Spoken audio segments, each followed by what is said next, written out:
So let's say that we're given this info up here, and the goal is to find this expression. So why don't I take the 0.2 and maybe turn it into a fraction? Yeah, so 0.2 is the same as 1 over 5. The calculator can turn it into a fraction for us.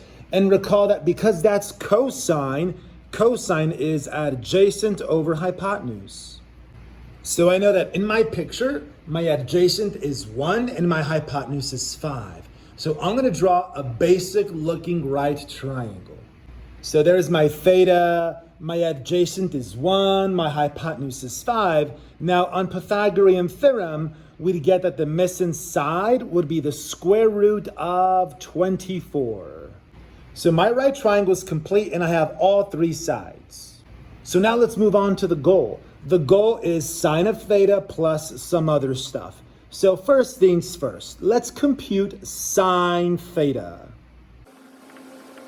So can we agree that sine of theta would equal this here? Because sine would be like opposite over hypotenuse. So that's sine. Now the more complicated piece is the one that says tangent of this minus that. So remember, per the discussion from class, if you have a right triangle, if one of the angles is called theta, then the other angle could be called 90 minus theta.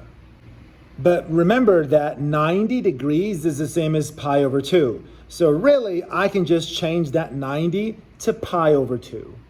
So now let's find the missing piece, which is tangent of pi over 2 minus theta.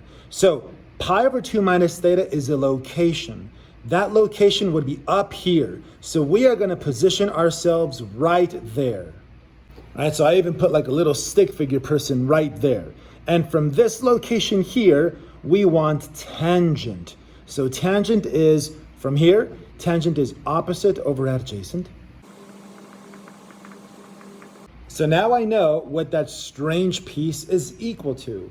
And so the goal was to add them together. So let's just go this fraction plus the other fraction.